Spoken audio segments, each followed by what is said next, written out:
Welcome to All Sides with Ann Fisher.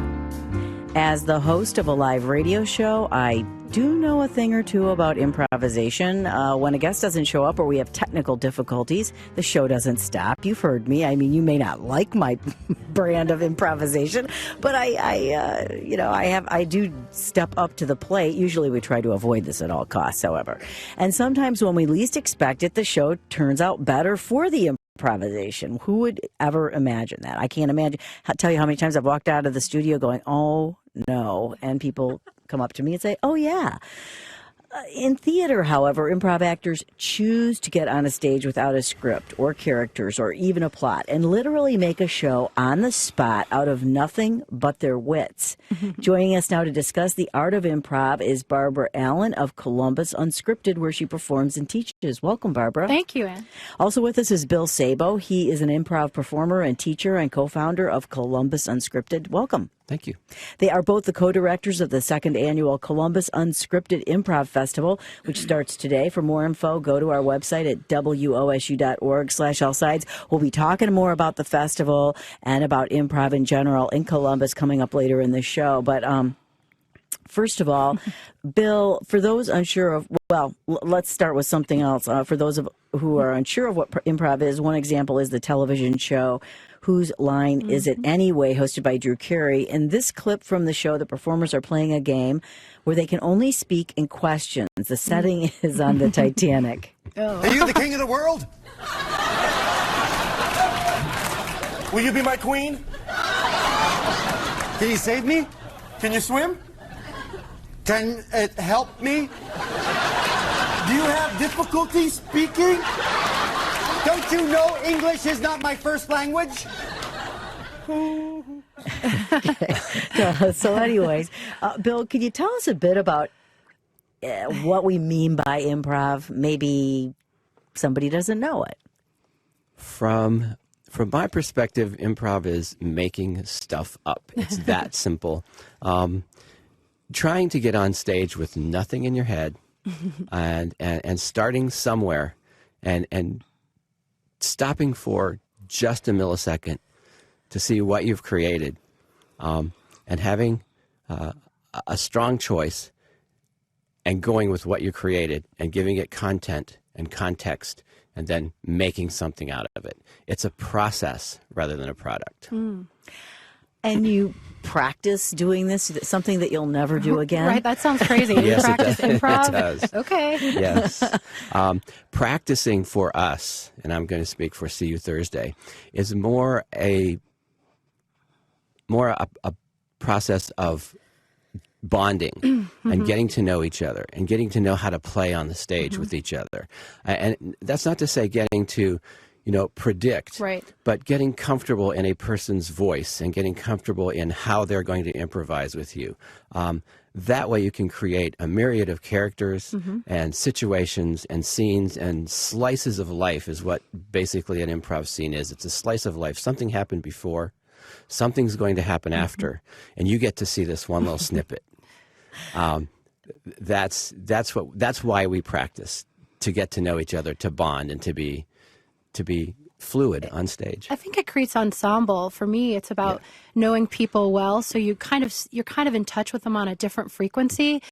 You kind of don't know exactly what they're going to do, but you are there's sort of like a bat signal in the air, and you can kind of tune into it together because you know each other and you trust each other. So trust is really important. You're listening to All Sides with Ann Fisher on 89.7 NPR News. We're talking about improvisation this hour with Bill Sabo, co-founder and co-director of the second annual Columbus Unscripted Improv Festival, and also Barbara Allen, a teacher and co-director of the second annual Columbus Unscripted Improv Festival. If you have a question or comment, give us a call, 614-292-8513.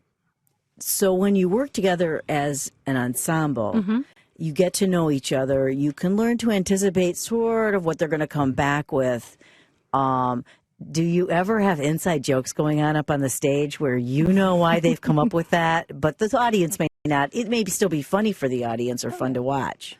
Yeah, I think one of the things that we try to do, at least in See You Thursday, is to meet before the show, not plan a show, certainly not, but just sort of check in with each other and see what's been going on for the week. Sometimes we do a warm-up or a one-line, intentionally unfunny summary of your week. And then you'll see some of those themes come in, but they'll be heightened and explored. And so we kind of know, we're kind of laughing about maybe something we talked about earlier, but right, it's still unscripted. Yeah, or if you know something generally about someone in their life, and that comes up, that's definitely a fair game. Yeah. for playing. For playing. That's what happens in play. Yeah, it's all play. Well, there's an improv game. It's called the Alphabet Game, and we were talking about it earlier. But maybe Barbara, you can describe what the game is before we start playing it. So what we will do, as if we accept the challenge, is we will pick a letter of the alphabet. Maybe we should ask our person over here to pick a letter of the alphabet. An unbiased person, Amy. Any letter of the alphabet. R. R. Ooh, Great. R. That's a level of difficulty. So we'll start with R, and should we make Anne go first? Do you want to go first? I'll go first. So Anne will begin her sentence with the letter R, and if we won't boo her or anything if she does it wrong. Don't worry, it's supportive. And then we'll go to S, T, and we'll go all around the alphabet back to R. So we have to begin the sentence with the letter of the alphabet. Can we do it in the context of an interview? Absolutely. Okay. Let's do it. Reasonable people would think that maybe doing something like this doesn't have really much of a purpose. Barbara?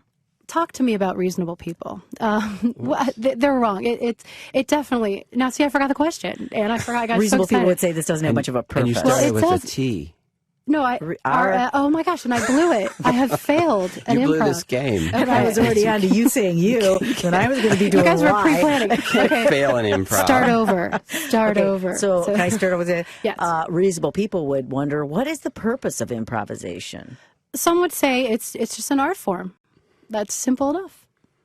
To put it simply, they haven't done it, so they need to get on stage and give it a try. Give it a try. Under what circumstances did you start improvisation, Bill? Very pressured circumstances. I was pressured into getting a career that paid a salary. Yes. And so it took me till this age to really get my expressive needs met. What are you talking about? Why wouldn't you try improv? It's actually a very safe environment for everybody, just to be playful. Kids are playful. They actually, we've done a show just recently in Findlay with a bunch of high school students, and never perform with animals and children, because boy, they were just terrific. They just played, had fun, and had no apprehension, no nervousness. They were terrific. X-rays often are used to see through people. How often do you think the audience sees through and sees what you're doing? You can count on being seen through. If you try to put out a joke or be scripted or be animated in a false way, they see it right through you. Zip Zap Zop is a really good game to start out with that relaxes people. It's an energy boosting game to start out with in warm-ups. There you go. A Zip Zap Zop game. Can you describe that?